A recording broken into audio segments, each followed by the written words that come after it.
Goud, Vemulawada MLA ఆది Srinivas, Huzurabad Congress incharge Pranav హాజరయ్యారు. ఈ సందర్భంగా ప్రణవ్ కాంగ్రెస్ శ్రేణులను ఉద్దేశించి మాట్లాడుతూ దేశంలో నిరుద్యోగం పెరిగింది, ధరలు పెంచారన్నారు. ఉపాధి హామీ తెచ్చింది కాంగ్రెస్, ఆహార భద్రతా చట్టం తెచ్చింది కాంగ్రెస్, 108 అంబులెన్స్లు తెచ్చింది కాంగ్రెస్, ఫీజు రియంబర్స్మెంట్ తెచ్చింది కాంగ్రెస్ అని తెలిపారు. ఇప్పుడున్న ఎంపీ బండి సంజయ్ 7 అసెంబ్లీ నియోజకవర్గాలకు ఏం చేశారో చెప్పాలన్నారు. 2009-14 వరకు పొన్నం ప్రభాకర్ చేసిన అభివృద్ధి తప్ప వేరే వాళ్ళు చేసింది ఏమీ లేదని వ్యాఖ్యానించారు.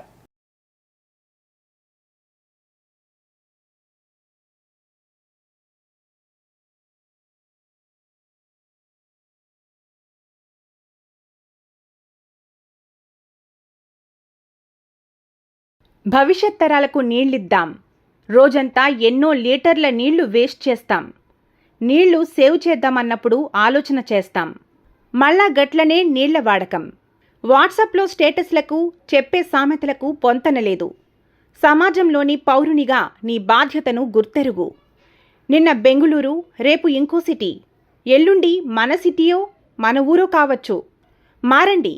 జలసంపద నిలువల కోసం నడుం బిగిద్దాం.